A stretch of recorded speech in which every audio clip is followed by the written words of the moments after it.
그러니까 이번 시간에는 우리가 비교라는 것을 이제 또 새롭게 생각해 볼 시간이 왔습니다. 타인과 비교를 한다는 것은 알고 보면 굳이 왜 우리가 비교식을 선택을 해야 되나 이런 생각이 들게 합니다. 관찰을 해보면 그렇습니다. 그 사람은 그걸 아는데 나는 몰라 라고 하는 것이죠. 근데 이제 그 생각 속에는 어떤 생각이 포함되어 있다고 우리가 알 수가 있습니까? 그것은 그 사람의 존재가 나의 존재보다 낫다. 존재 자체가 그래. 뭐 이런 생각이 그 안에 이제 포함이 되어 있는 것이죠. 근데 그것이 사실이 아니라는 것. 그것을 우리가 알면 좋다는 이야기입니다. 왜 그러면 그럴까요? 존재 자체를 우리가 이제 누군가가 낫다 이렇게 볼 수가 없습니다. 그건 그냥 그 사람이 나보다 배운 게 많아서 그렇게 보이는 것 뿐이지 다른 게 아닙니다. 예를 들어서 우리가 등산을 하는데 저기 위에 어떤 사람이 야호 이렇게 이제 고함을 칩니다. 야호 하면 들리지 않습니까? 야호라고 하면서 무슨 생각을 하면서 그렇게 하는지는 몰라도 어? 저 사람은 저 위에서 저러고 있고 나는 이제 시작이고 참 그거 참 기분이 별로네. 저 사람은 나보다 부지런한가? 그러면 나보다 나은 존재인가? 이런 생각이 들 수 있다는 것이죠. 근데 그렇다고 해서 그 사람이 진짜로 나보다 나은 사람이고 나는 아니어서 내가 스트레스 받을 이유가 있습니까? 없다는 것이죠, 실은. 다만 이제 자기 자신이 생각이 길들여진 것이죠. 왜냐? 사람들이 비교를 하니까. 그것 때문에 어릴 적부터 야, 옆집 철수 영희는 너보다 시험 쳐서 점수가 하나 더 나왔어. 이런 이야기를 하면 어떻게 됩니까? 그걸 들어버리면 어떻게 됩니까? 걔네들은 어떻게 나보다 그렇게 점수가 잘 나왔을까? 내가 노력을 안 한 것도 아닌데, 걔들은 존재 자체가 나보다 나아서 그런가?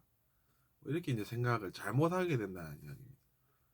그러니까 그만큼 이제 어린 시절부터 우리는 내면 아이의 의식에 영향을 받아서 그것에 길들여져서 그런 사고를 배워가지고 똑같이 하고 있다라는 것이죠. 우리가 그걸 찾아서 알아보면 그렇다는 이야기입니다.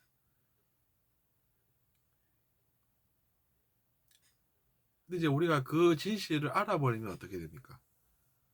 그것은 아는 것만으로도 힘이 있어서 그렇구나. 내가 굳이 그 생각을 따라야 할 이유는 없는 거구나. 이런 생각이 따르지 않습니까? 그러면은 이제 사람들에게 진실을 이야기할 수 있겠죠. 그러면 사람들이 깨어나겠죠. 그러면 사람들이 좋은 삶을 살 수 있게 되겠죠. 나은 삶을 살게 되겠죠. 그러면 좋은 일이 일어났으니까 나에게도 좋은 일이 돌아오겠지. 뭐 이렇게 생각을 할 수 있습니다. 근데 이제 그것을 우리가 집착이 아니라 당연한 기결로 받아들일 수가 있다는 이야기입니다. 그러니까 원인이 있으니까 결과가 있는 건 당연한 것 아니겠습니까? 그러니까 뭐 우리가 콩의 씨앗을 땅에 심으면 어? 그 결과로 어떤 것이 자랄지 우리가 당연히 알 수가 있지 않습니까? 그런 삶을 살게 된다는 것이죠. 콩을 심었더니 콩이 나더라. 뭐 당연한 이야기 아니겠습니까, 여러분? 그러니까 누군가의 삶에 도움이 되게 살았다. 그러면은 내 삶도 나아진다. 이런 것은 어, 논리적 관계가 분명하다는 이야기입니다. 논리적 관계가 정확하다는 이야기입니다. 뭐 콩을 심었으니까 콩이 나오고 원인이 있으니까 결과가 있고 그 이야기입니다. 여러분 결과 없는 원인이 있을 수 있습니까? 또 원인 없는 결과가 있을 수 있습니까? 없다는 것이죠. 그럼 어떻게 됩니까? 논리적으로 이것은 완벽하다, 오류가 없다, 한마디로 정확하다, 이런 생각을 하게 된다는 이야기입니다. 그러니까 안 봐도 알게 된다는 것이, 굳이 확인을 안 해도 그러면은 콩이 낫겠네, 콩을 심었으니까, 뭐 이렇게 이제 생각하고 만다는 것이죠. 그 속에 문제가 없죠. 근데 오히려 이제 그걸 잘 모르는 사람들이 어떤 번뇌를 가집니까? 내가 콩을 심었는데 콩이 안 나면 어떡하지? 이런 번뇌를 한다는 이야기입니다. 내가 누군가를 도와줬는데 그걸 못 돌려받으면 어떡하지? 이런 생각을 한다는 이야기죠. 근데 이제 그것도 어떻게 보면 심각한 고민일 수 있습니다. 그러니까 우리가 웃고 말 일이 아니라는 것이죠. 우리가 뭐 그것을 잠시 웃을 수는 있는데 그것으로 비하하거나 이럴 내용이 아니라, 근데 그 사람들은 진짜로 그것 때문에 심각할 수도 있겠구나, 이런 생각을 해서 우리가 또 그런 사람은 도와주고 그렇게 살아야 되겠다는 이야기죠. 왜냐? 그렇게 살면 그 사람에게 좋은 일이 또 돌아갈 거니까 그렇게 해야 된다는 것이고, 또 우리가 그렇다고 해서 그 사람들을 놀리면 어떻게 됩니까? 그러면은 이상한 게 돌아가게 되겠죠, 자기 자신에게도. 그러니까 그러면 안 된다는 이야기입니다. 이상하게 돌아가니까 안 된다는 것도 우리가 자연스러운 것 아니겠습니까? 안 돼! 왜요? 그건 내가 모르겠어. 그건 내가 설명을 잘 못하겠지만, 이러면 여기서부터 좀 이제 뭔가 깝깝할 텐데, 그런 것이 아니라는 이야기입니다.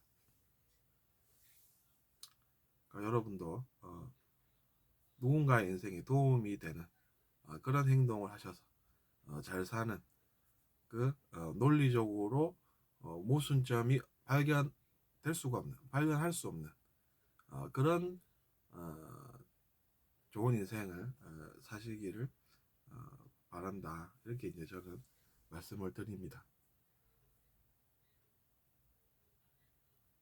그래서 우리가 오늘 처음에는 비교 의식에 대해서 우리가 어떻게 하면은 그 비교 의식을 생각할 수 있나, 이렇게 이제 시작을 했었죠. 그래서 거기에 들어가는 개념들이 어떤 개념들이 있었습니까? 그것은 이제 어릴 적부터 우리가 누군가의 의식에 영향을 받고 길들여져서 우리도 같은 생각을 하면서 그것이 좋은 것이 아니라는 것, 그것을 우리가 잘 알게 되면 이제 그것에 대해서 우리가 또 설명도 할 수 있고 누군가의 인생을 또 도와줄 수가 있다, 이렇게 이야기를 했었죠. 그러니까 여러분도 그렇다고 해서 여러분이 다 잃었다고 생각하지 마십시오. 왜냐하면 새로운 사실을 우리가 또 느끼게 되니까, 새로운 사실을 알게 되니까 그것만으로도 우리가 성장한다는 것이죠. 그러니까 우리가 배움이라고 하는 것이 그만큼 의미가 있다, 이런 말씀을 드리면서 이번 시간은 여기서 마치겠습니다. 감사합니다.